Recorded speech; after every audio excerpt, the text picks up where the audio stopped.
I load in about 2 or 3 other different places as well. Right, James. So,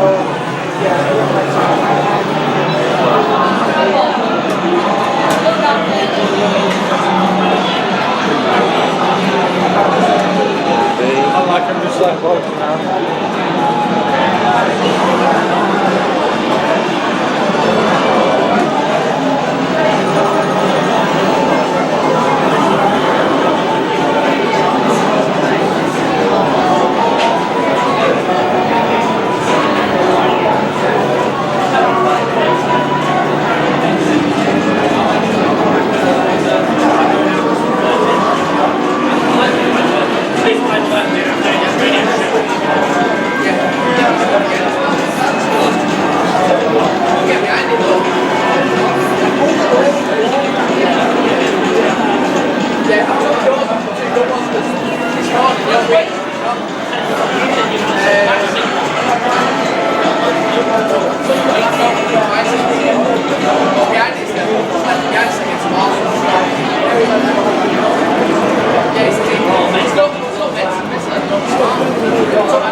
Right, so we're here with Alex. Alex, nice to meet you. Hi, how you doing, mate? We're here with How you doing, man? Victor. Victor. How you doing? So guys, we are told very much that you are experts on the Donkey Kong machine. Yeah, we both own one. I made mine from scratch. I scratch built it because I couldn't find one in the UK. I copied my Donkey Kong Junior basically, so I got a Junior, Right. which is the same shaped cab, and I just copied it and made it out of MDF. Got a proper arcade monitor in there, proper PCB in there, all the other bits, the marquee, the bezel, control panel, the coin door is all original, and I just put it all together, so I love the game. Why would you put something together? Is it a case that it's not available in the UK or something? Sorry? Why would you have to go to that level of... They're very difficult to find in the UK, they're normally imported from America. Okay. Because I don't think we ever got these in the UK. We got the bootleg version, which is usually Crazy Kong, which is in the arcade over there, Right. as well. And it was a slightly different game. It wasn't the original game. Okay. It was a sort of bootleg of it. It played similar, but not the same. So if you ask UK people what they played as a kid, it'd be Crazy Kong, not Donkey Kong. This is Nintendo of America, which was basically established around 1980. Right, okay. Before that, Nintendo really, their main distributor was Sega throughout Europe. So it wasn't until Donkey Kong came along, it was a massive hit, that they thought they'd set up this company in America and start distributing games over there. So we didn't get any of this. Right. We just got the Crazy Kong, which is okay, we like it. Yeah, it's a fun game. It's very different though. It's a different play mechanics. It's funny, the Americans are all after the Crazy Kong and we're all after the Donkey Kong because they didn't get Crazy Kong. So let's ask you a bit of a direct question now. You know, none of us are that young here. Here's another guy. What is it about Nintendo then? Because, you know, if you're young playing Nintendo, you've got 3DS, maybe you remember N64, but you know, this is a cab that's practically over 30 years old. You know, What's the attraction? Who knew about Nintendo back in the early 80s? Did you?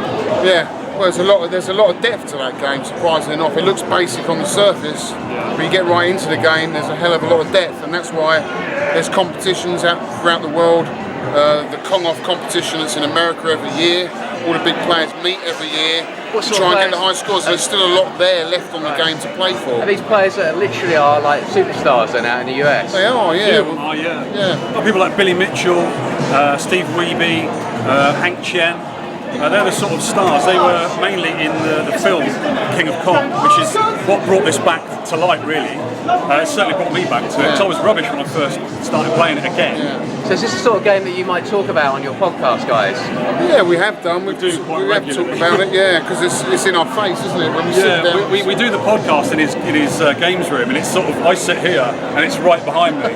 And whenever we want to talk about a certain cab, or say we want to talk a control panel, we sort of look around and there's Donkey Kong right there. Yeah. So yeah, we do talk about it quite a lot. So apart from the actual, I'll talk to you a little bit about the cab itself, but the history of this game. Can you tell me a little bit about Donkey Kong as a kind of game that came from Nintendo? I mean, they had the game before this was Radar Scope, which was a flop, which was a major flop, and I think they made about 4,000 of those.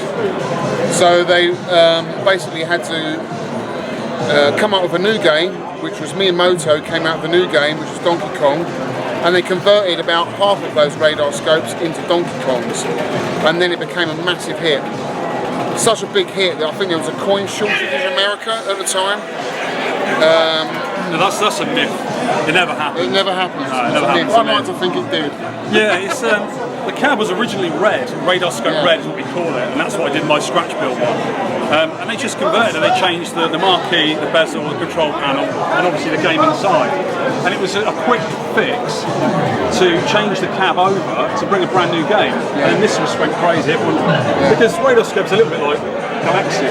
Yeah, it's not a great game. I quite like it. But if you've got a red Donkey Kong, you've got a really rare Donkey Kong. There are some subtle little differences. Yeah. If you look down at the grill there, it was originally it was a 5 grill, and this is a 7, so it wasn't the original. You can always tell, and it also on the coin door there was only one coin mech rather than 2. They sort of converted it over and it became a hit. But if you can get one that's still a Radar Scope, or Radar Scope converted to Donkey Kong by the factory, it's quite sought after. That's why I did mine red. It's not an original, obviously, but it looks nice in red, I think. Normally they came in a light blue colour. As you can see from the drawings of Mario, very different Mario from what we know today. And Donkey Kong. Well, it was called Jumpman, actually. It wasn't called Mario then. It was called Jumpman. Why did they change the name then? Why do you think they changed it from Jumpman originally? Why did they changed because of that game right there, which was a later game, Mario Brothers with Mario and Luigi. I think that's where the names came into it. That's a fun game as well. He just adopted that kind of Italian plumber look, I guess, without trying to be too racist, but he does look like an Italian plumber. And back in the day, that was you needed a mascot. Other firms had a mascot. Nintendo needed one, and Mario and Donkey Kong. The lady is actually named The Lady. She was Pauline. I suppose became Princess Peach later on. Yeah. But she wasn't there. She didn't have a crown for start. So guys, why aren't you writing a book about this? You seem so passionate about it. Well, we're not that good at playing it for a start. I can get about 238,000. What's your score? Oh, nowhere near that, Vic. I'm about 120, something like that. It's a very deep game. When you get into it and you learn certain tricks about the game and the quirks of the game, you can control the game a little bit.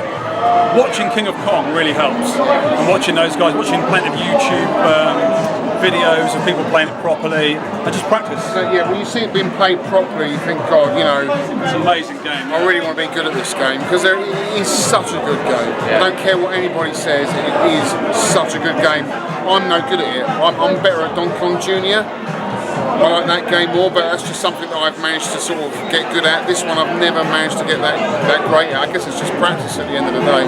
So if it's a good game, what is the secret ingredient, do you think? In your opinion? It's the levels. They start off reasonably easy, and then when you get to level 5, that's the highest level, and it really ramps up.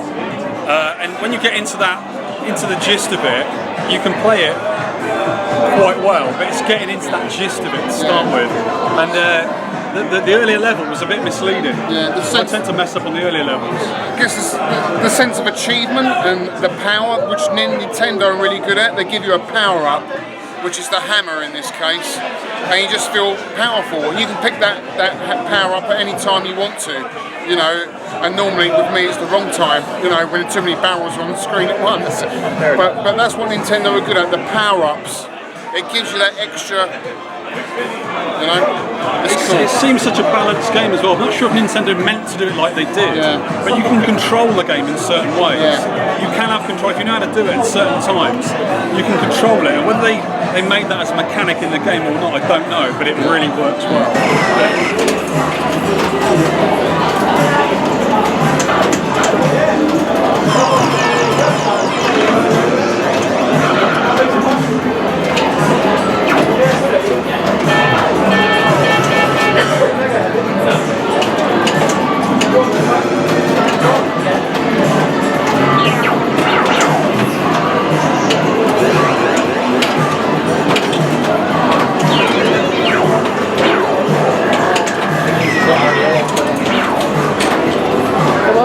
Do well. Gonna go some Tommy. No. Really?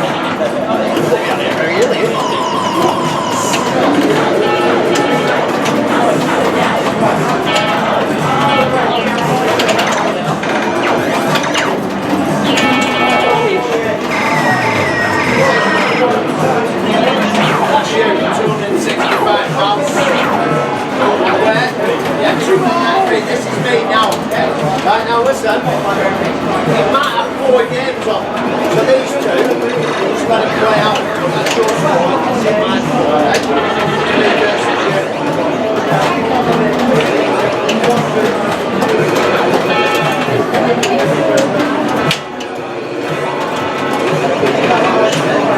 Right where? Yeah, so let that down. Hey Andy, sorry to distract you. Right. So why are you here at RGP today? Because I love arcade games and I can't think of anywhere else in the UK where you're going to get this many. How many here? There's a few here, isn't there? How many? I'd say there's over 100, maybe close to 200. Yeah. There's a lot. What have you played so far? Point Blank, Leafling Forces, Dig Dug, Beret, is it Green Beret? Green Beret, playing on Blackout, Sega Rally, Galaxian, Space Invaders, loads. That's just in the last half an hour. Why do you get here to these events? Sorry? Why do you come to these sort of private events? Well, the thing is, like, I'm quite young in comparison to the kind of age of these arcade games. So I find that, you know, a small corner of the arcade games will be the ones that I grew up on, and the other 80% are ones I've never seen before. So for me, getting to come out and experience them properly, you know, instead of like a little MAME version on your computer, experiencing it in its original like habitat, that's cool for me. That's cool.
Boys, Good. I'm going to do it every team.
And you get to the last couple of levels and you just go and jump through the level and spawn it and you're like,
Switches off. Put it in the machine.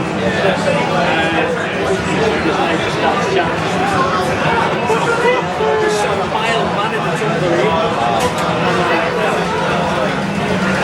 Anyway, the following day on the Sunday, it starts at 7 hours. It's looking good. So, once again, we go to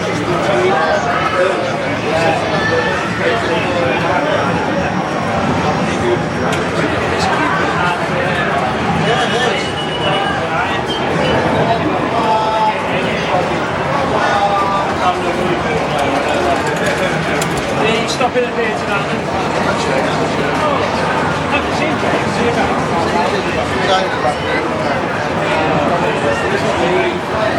Couple of hidey holes,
Just on that bit.